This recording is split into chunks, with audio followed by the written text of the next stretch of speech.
If you earn $100,000 in Australia, you might still be broke, and I'll prove it with math. A decade ago, 6 figures meant you'd made it. In 2026, that same salary puts you in survival mode in most Australian cities.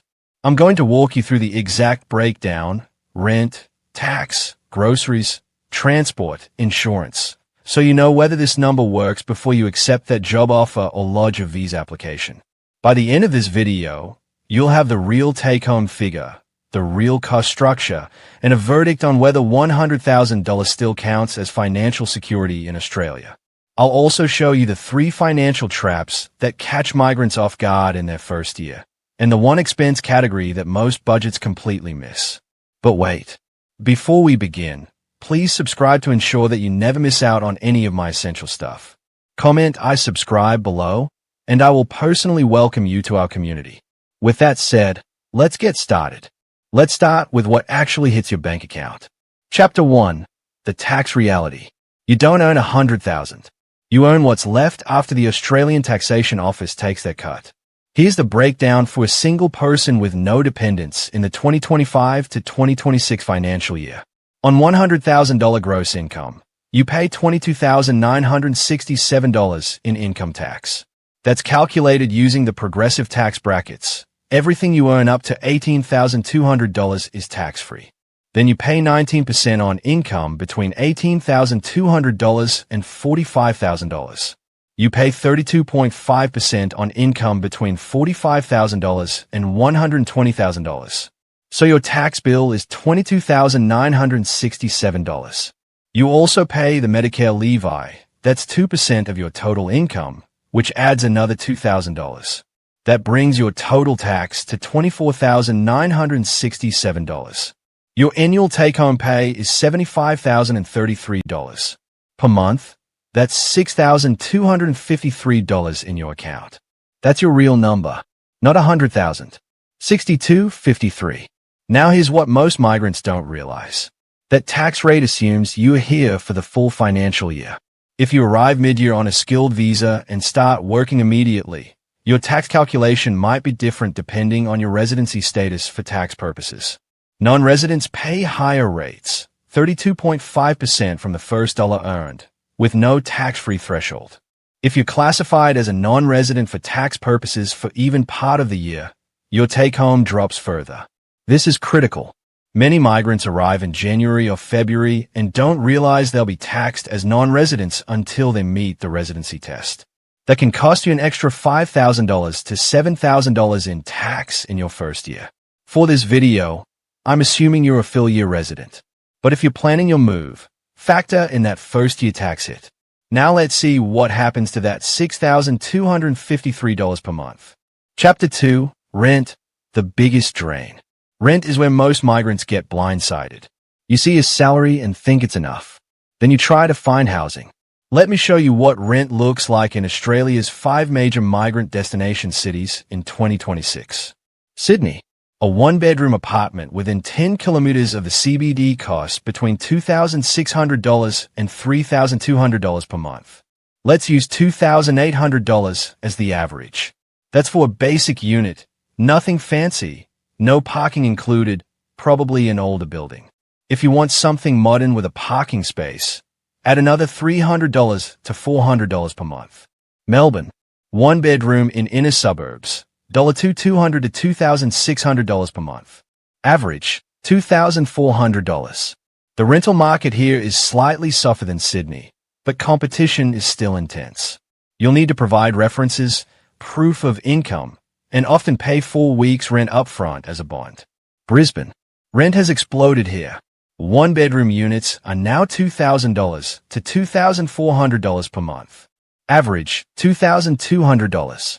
Brisbane used to be the affordable alternative. Not anymore. The 2032 Olympics announcement and interstate migration have driven prices up 40% in 3 years. Perth. Tightest rental market in the country. 1-bedroom apartments are $2,100 to $2,500 per month. Average, $2,300. The mining boom is back, and there's a severe housing shortage. Vacancy rates are below 1%. which means landlords can demand premium prices and choose tenants who offer more than the asking rent. Adelaide, the affordable option, but even here, you're paying $1,600 to $1,900 for one bedroom. Average, $1,750. Adelaide is attracting more interstate and international migrants precisely because it's cheaper, which is starting to push prices up here too. So if you're single and renting alone in Sydney, $2,800 of your $6,253 monthly income disappears immediately. That's 45% of your take-home pay. Melbourne takes 38%. Brisbane and Perth take roughly 35%. Even Adelaide takes 28%. Financial advisors recommend spending no more than 30% of your income on rent. On a $100,000 salary, you're already breaking that rule in every major city except Adelaide. But here's the part most budget calculators skip: rental application fees, moving costs, and furniture. When you first arrive, you'll pay bond, rental deposit, 4 weeks rent held in trust. In Sydney, that's $2,800 upfront that you won't see again until you move out. First month's rent in advance. Another $2,800 moving costs. If you're moving interstate or don't have a car, expect $500 to $1,200 for removalists or van hire furniture and appliances. Even if you buy secondhand, a bed, couch, table, and kitchenware will cost $2,000 to $3,500.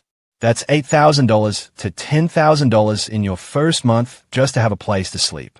Most migrants burn through their savings in the first 60 days because they underestimated this upfront cost.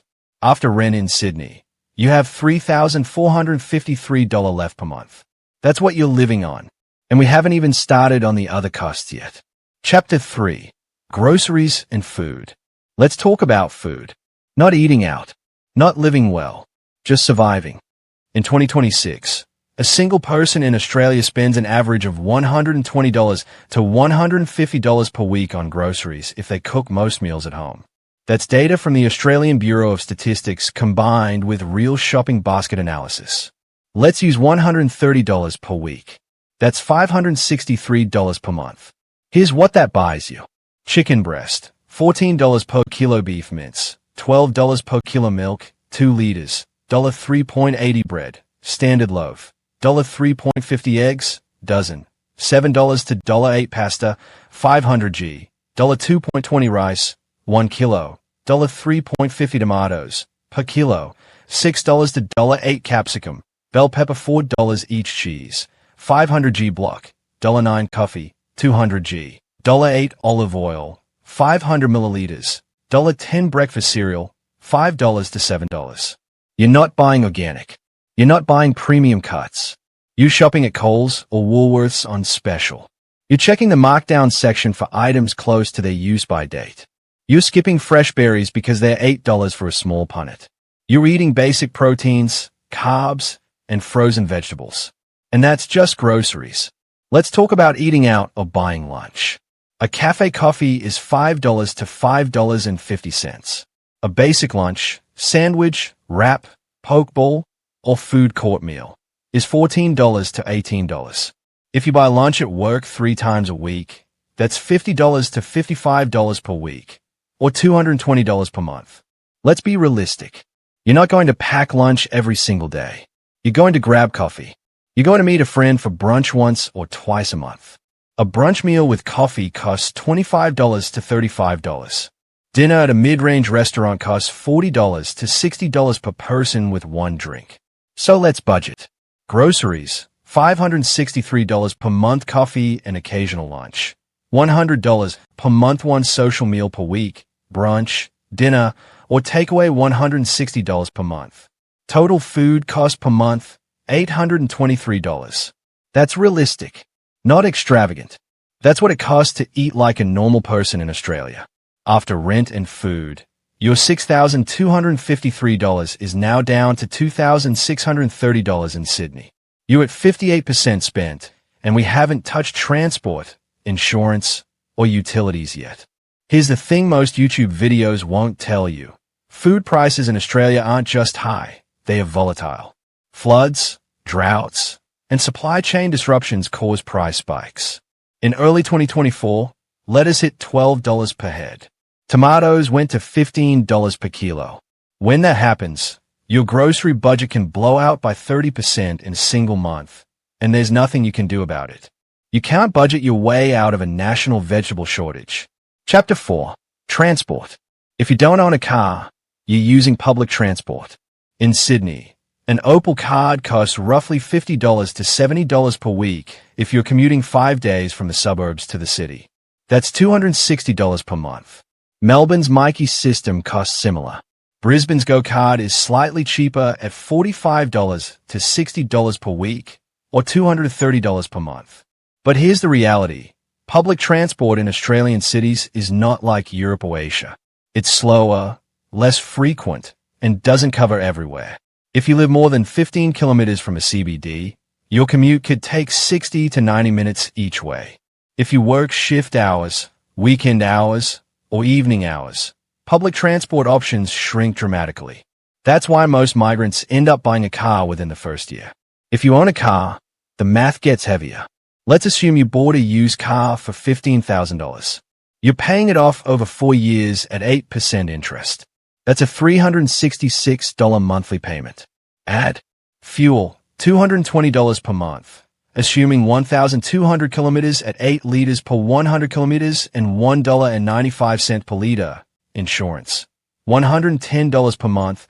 Comprehensive cover for a driver under 30 or with no Australian driving history can be $150 plus. Registration, $70 per month, averaged annually. Varies by state. Maintenance and repairs, $90 per month, averaged. Oil changes, tire wear, unexpected repairs. Parking, $60 per month if you need to pay for parking at work or can't get street parking at home. Total car cost per month, $916. That's $656 more per month than public transport. For this scenario, let's stick with public transport at $260 per month. But understand that most people owning $100,000 will eventually need a car, especially if they have a family, live in the outer suburbs, or work in areas poorly serviced by public transport. You're now at $2,370 remaining in Sydney after rent, food, and transport. Chapter 5. Utilities, phone, internet. Electricity and gas bills in Australia have surged. A single person in a one-bedroom apartment pays between $120 and $180 per month depending on the city, season, and usage. In summer, if you're running air conditioning, your bill spikes. In winter, if you're using a heater, it spikes again. Let's use $150 per month as the average.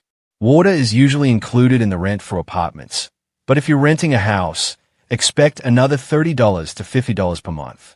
Internet, $70 to $90 per month for a standard NBN plan with 50 megabits per second download speed. That's the minimum you need for working from home or streaming. If you need faster speeds, plans go up to $120 per month. Let's say $80. Mobile phone. If you want a mid-range plan with decent data, 20 to 40 gigabytes per month, you're paying $40 to $60 per month. Let's say $50. But here's what catches migrants. Australian telcos charge a premium compared to other countries. If you're coming from India, Southeast Asia, or Europe, you'll be shocked. A 40 gigabytes plan that costs $10 in India costs $50 here.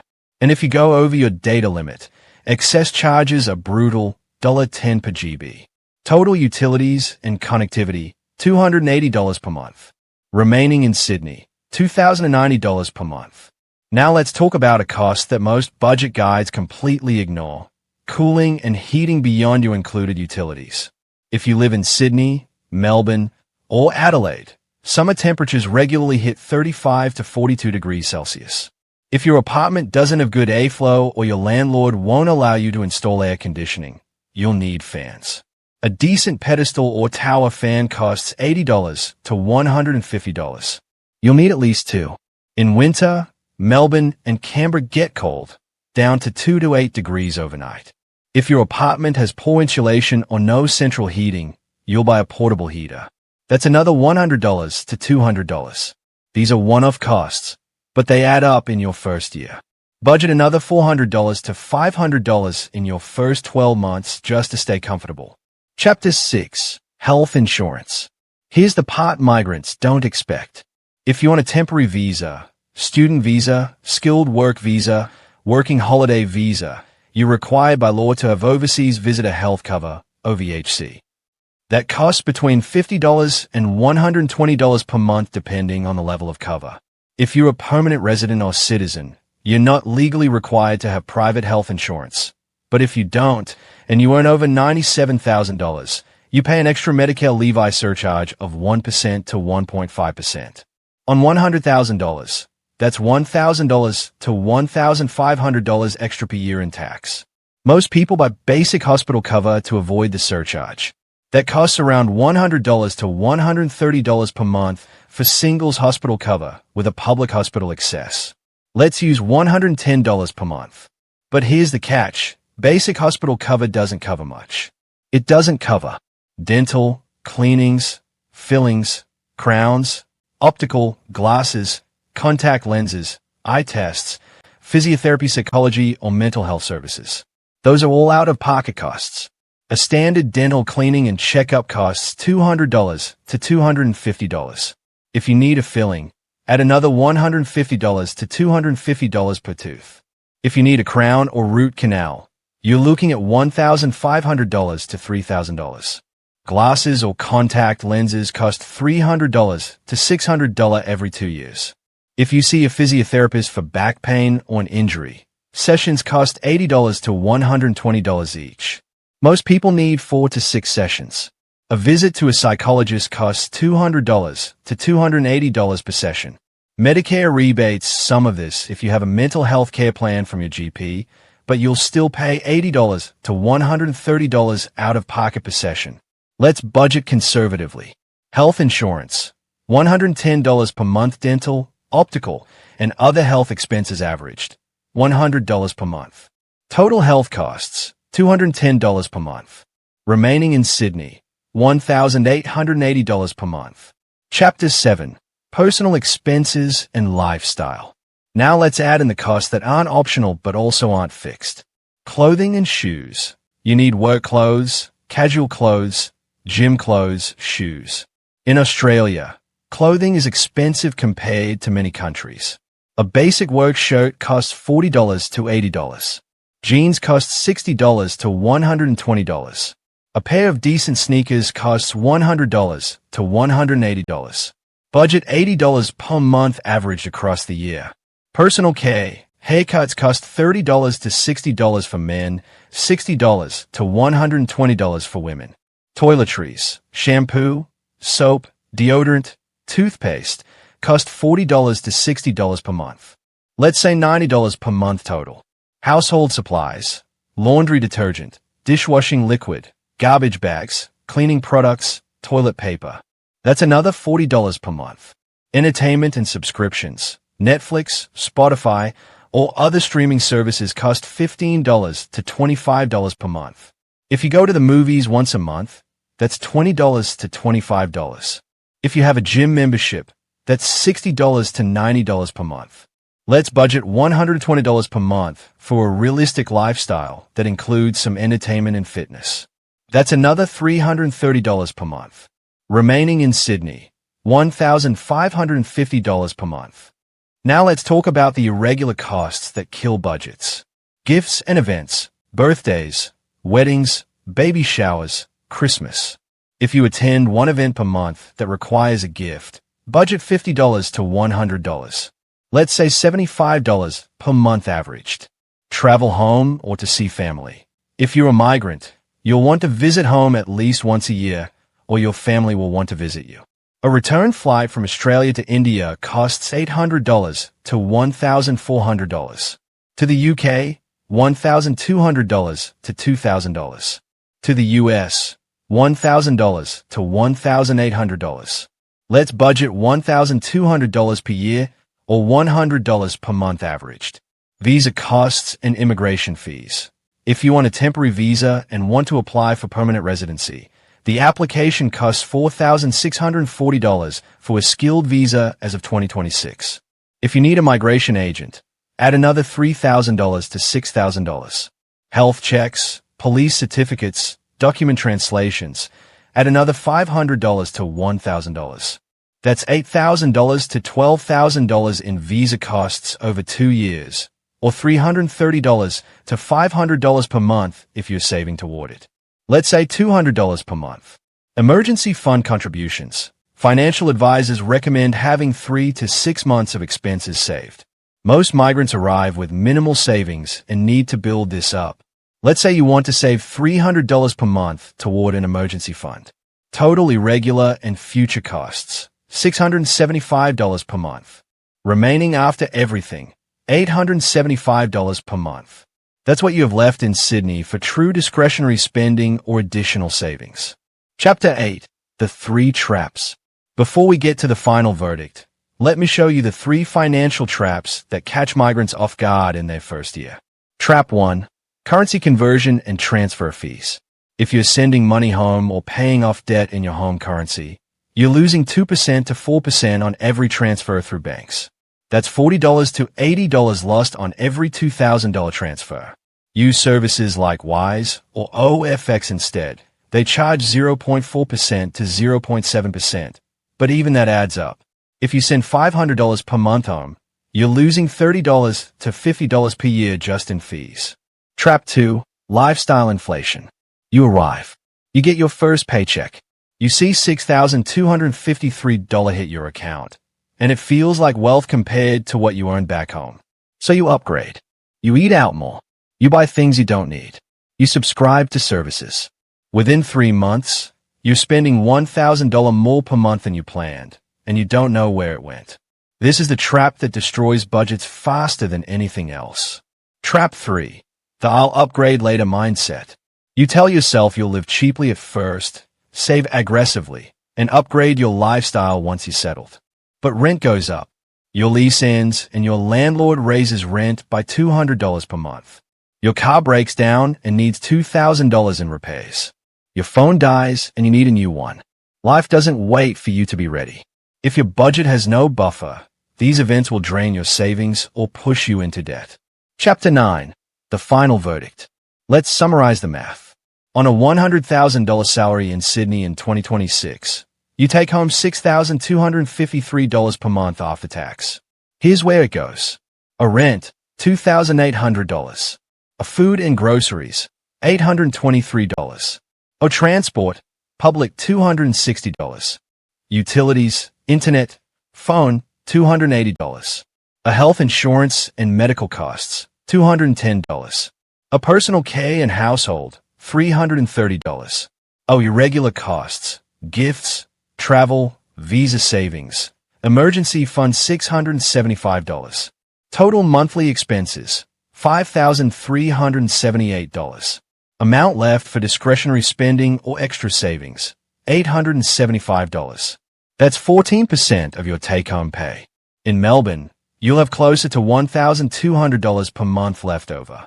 In Brisbane or Perth, around $1,100.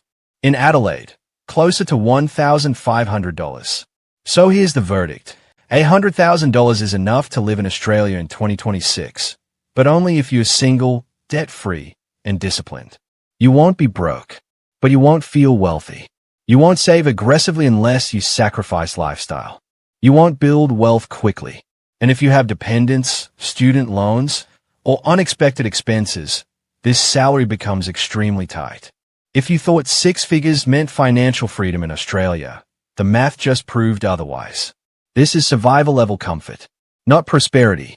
If you're a single person with no debt, no dependents, and you're willing to live carefully, $100,000 will work. You'll cover your bills. You'll save a little. You'll get by.